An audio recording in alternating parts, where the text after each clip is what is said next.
Vamos observar um pouco o perfil, né? Como que essa notícia da escolha do cardeal Robert Prevost para chefiar a igreja atravessou o oceano e chegou até a terra natal do agora Papa Leão XIV. Os sinos e a bandeira americana no topo da torre da igreja anunciaram um momento histórico, o anúncio do primeiro Papa nascido nos Estados Unidos. Are you expecting an American Pope? No, not at all. I said to my daughter, what did I say? You said the last thing on our mind was an American Pope. It will probably be a Hispanic or Italian Pope. Well, first of all, he's the first USA Pope. And that's a great blessing for the United States of America. Muitos foram pegos de surpresa, mas logo correram para registrar o momento. Essa igreja onde eu estou, a Basílica do Santuário Nacional da Imaculada Conceição, é a maior igreja católica dos Estados Unidos. Fica em Washington, D.C., a capital americana. E foi não muito longe daqui, a mais ou menos 900 quilômetros de distância, na verdade, que começou a história do Papa Leão XIV, Robert Prevost. O novo Papa tem 69 anos de idade e nasceu em Chicago, nos Estados Unidos. Ele é conhecido como o pastor de duas pátrias devido à sua atuação missionária no Peru durante os anos 80. Desde 2015, o novo Papa também é cidadão peruano. Com isso, ele adquiriu fluência em espanhol e um profundo entendimento da Igreja na América Latina, fazendo dele um forte representante das Américas como um todo. Robert Prevost trabalhou por uma década em Trujillo, no Peru, e posteriormente foi nomeado bispo de Chiclayo, uma outra cidade peruana, onde serviu de 2014 a 2023. Prevost faz parte da ordem religiosa agostiniana, da qual se tornou líder como superior global. Ele ocupava o cargo de prefeito do dicastério para os bispos, uma posição estratégica que lhe permitiu conhecer a estrutura da igreja e participar ativamente da nomeação de bispos ao redor do mundo. Em fevereiro deste ano, o Papa Francisco promoveu Prevost a cardeal-bispo. Ele foi designado para a diocese suburbo-bicariana de Albano, na província de Roma. O momento histórico também tem, claro, repercussões políticas. O presidente dos Estados Unidos, Donald Trump, parabenizou o novo Papa nas redes sociais e disse que era uma grande honra ter o primeiro pontífice americano na história.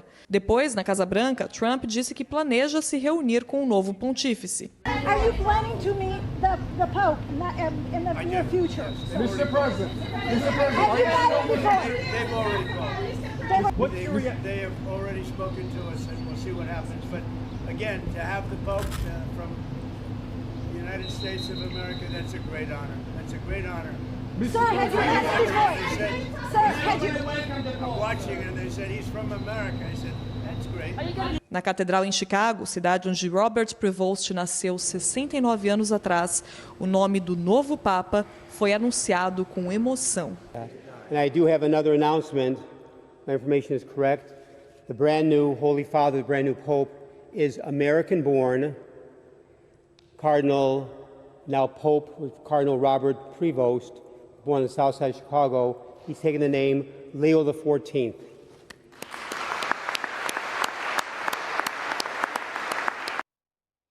Em setembro de 2023, logo após ser nomeado cardeal pelo Papa Francisco, o Robert Francis Prevost afirmou em entrevista ao site da Ordem de Santo Agostinho que as ideologias e a polarização são obstáculos à vida comunitária e à diversidade.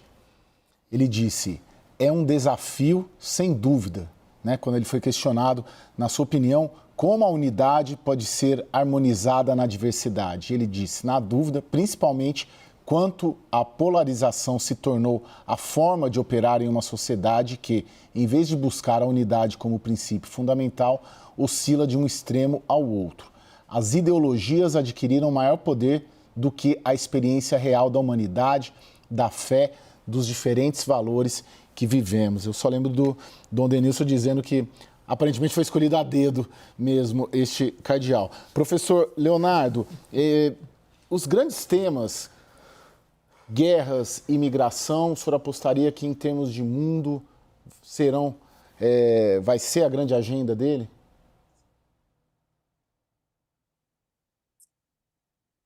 Você poderia repetir, porque o som está chegando um pouco baixo e eu não consegui ouvir.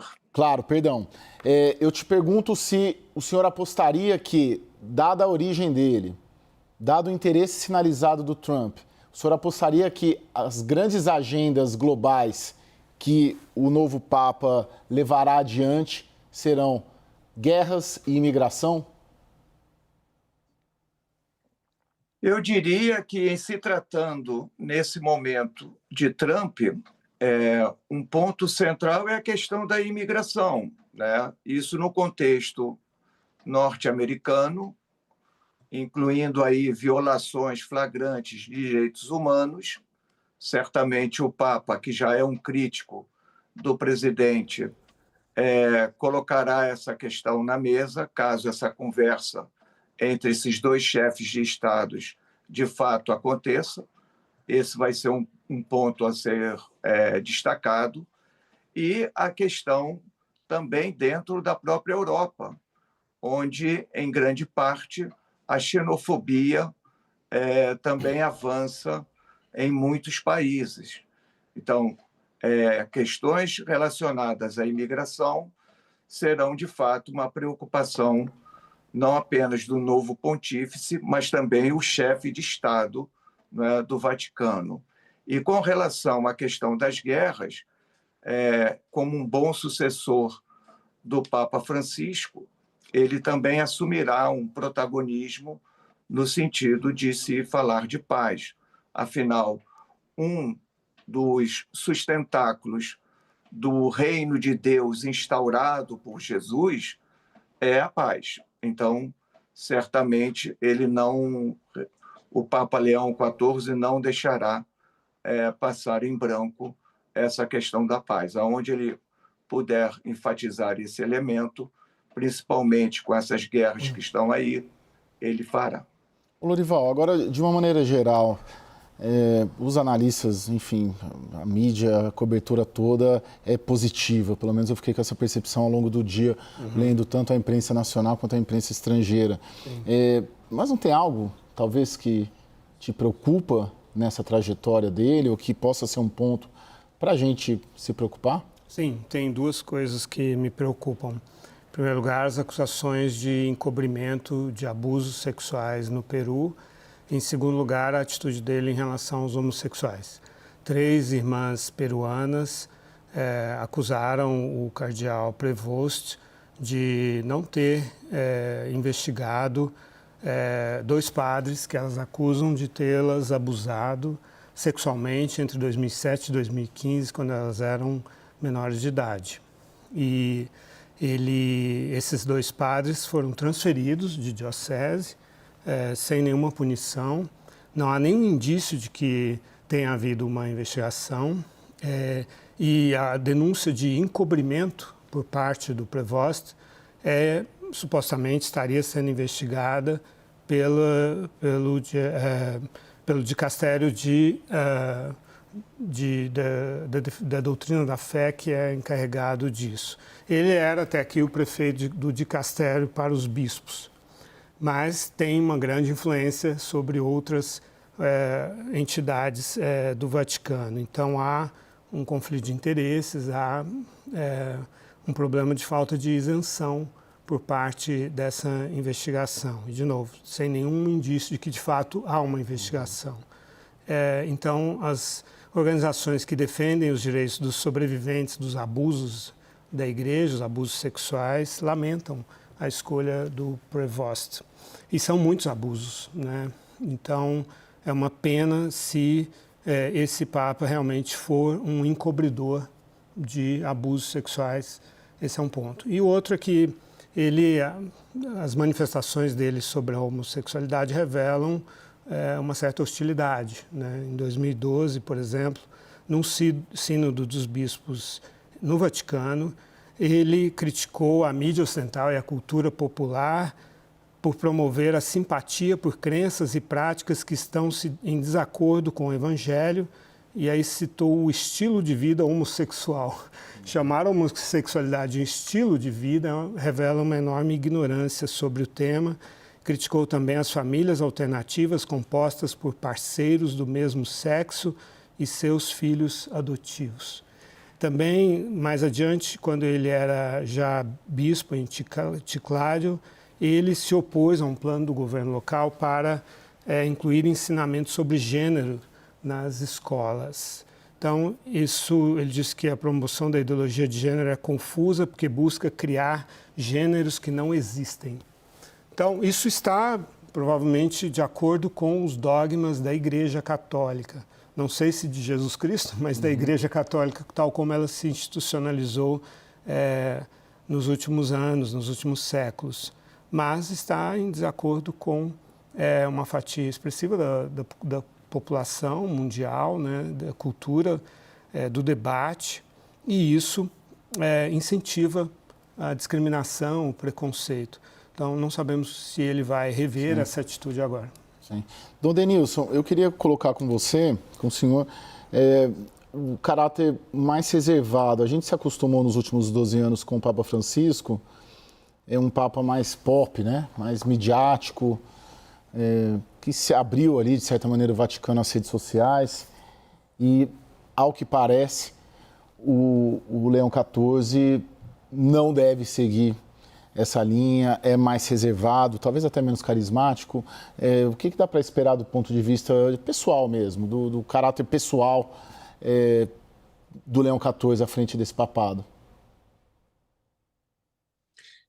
Bem, Caio, a missão de um Papa, quando alguém recebe a missão de ser Papa, possivelmente algumas coisas devem mudar, não?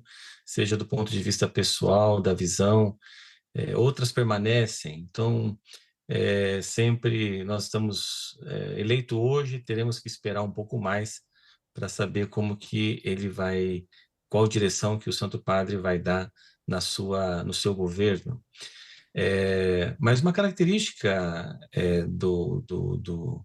principalmente no uso das mídias sociais, a questão desse diálogo direto que o Papa Francisco tinha com as grandes massas, isso depende muito do momento, do assunto, daquilo que é tratado.